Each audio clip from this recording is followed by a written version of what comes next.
नमस्कार दोस्तों, स्वागत है हमारे चैनल पर। तो आज हम बताने वाले हैं नीलकमल सिंह के सॉन्ग के वीडियो के बारे में। तो आप लोग शुरू से अंत तक वीडियो को देखें। अगर आप लोग हमारे चैनल पर नए हो तो चैनल को सब्सक्राइब करें और बेल आइकन दबाना ना भूलें। तो चलिए वीडियो को स्टार्ट करते हैं। नीलकमल सिंह के बहुत ही ब्लॉकबस्टर हिट सॉन्ग को वीडियो आने वाला है।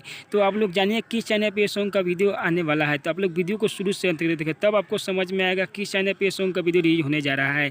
तो आप लोग वीडियो को शुरू से अंत तक देखें, भगा भगा के नहीं देखेंगे तो कुछ भी समझ में नहीं आने वाला है। तो चलिए दोस्तों वीडियो को स्टार्ट करते हैं। नीलकमल सिंह के बहुत ही ब्लॉकबस्टर हिट सॉन्ग का वीडियो रिलीज होने जा रहा है। फुल एचडी सॉन्ग में वीडियो रिलीज होने जा रहा है। तो आप लोग देखिए, इसे लिखे हुए हैं राइटर सोनू सुधाकर। इसे लिखे हुए हैं राइटर सोनू सुधाकर। म्यूजिक दिए हुए हैं यानी संगीत दिए हुए हैं आशीष वर्मा। इसे गाए हुए हैं नीलकमल सिंह। एल्बम का नाम है सीसीटीवी कैमरा के निगरानी में वाली। बहुत ही भोजपुरी हॉट सॉन्ग है। सीसीटीवी कैमरा के निगरानी में वाली बहुत ही ब्लॉकबस्टर हिट सॉन्ग है। तो आप लोग वीडियो को शुरू से अंत तक देखें। यह सॉन्ग को रिलीज किया जाएगा वर्ल्ड वाइड भोजपुरी चैनल पर कल सुबह यानी 22 मई को रिलीज किया जाएगा फुल वीडियो एचडी में। तो आप लोग को देखना ना भूले। बहुत